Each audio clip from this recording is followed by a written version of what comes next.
Azuul is an Alicut with a peculiar ability to remember anything and everything he comes into contact with once. He can remember the faces of those he's met and their names if given to him. He will remember the places he's been to once and how to get there. He can even remember sensitive details such as what a person has worn on that day, what they were doing, even the very breakfast they had that morning. Eye color, hair color, facial details such as scars, blemishes, or bruises all can be remembered by Azuul's eye of memory.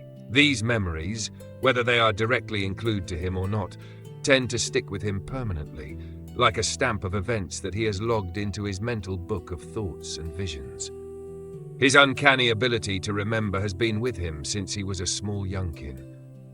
Memories that should be impossible for one to remember, such as the exact moment of being inside the womb of his mother, is something Azuul fondly thinks back on and will gladly explain the whole experience in great detail.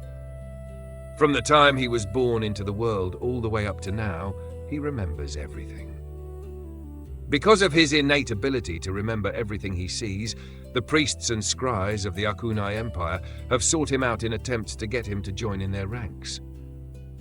They believed that, with enough training, he would become far more powerful with his ability, enough so that he would become clairvoyant, capable of seeing not just the past and present, but also the future. With this in mind, the Akunai Empire would become a nation of powerful influence, enough to overthrow the Elkai Empire as the dominant ruling nation of the lands. It would be a big step for the Akunai as a whole, but Azuul was not interested in becoming a tool to be used for the means of others and their grand scheme for power. He would not be pawn in the game of the large factions in their vain attempt to top each other, as he'd put it. The outright rejection to the Akunai Empire's cause left them appalled and scorned, so much so that they would imprison Azuul within their walls. He was not caged up in chains and iron bars. He was still allowed to freely roam the Empire's ground as a special citizen of the society. However, he was never permitted to leave the grounds. So, in hindsight, he was still a prisoner, but without the tarnishing of the Empire's reputation and their upholding the illusion of them being a liberal nation and the freedom of free will for all. Being a member of the Freakin Society, Azuul thought it was only in his right that he should have his freedom, and in thinking so, would find a way to escape the unseen chains of the Akunai Empire. He'd hide away within one of the shipping boats that would come in from New Angald continent, and help him cross the Gulfing Sea to the coasts of Valaria and into Volrayan territory. His study of Ain's history dipped into the knowledge of the scorching regions that made up Volraya, which would teach him to avoid the dangers of not only the hot deserts, but the highly territorial Vulcan that lived there.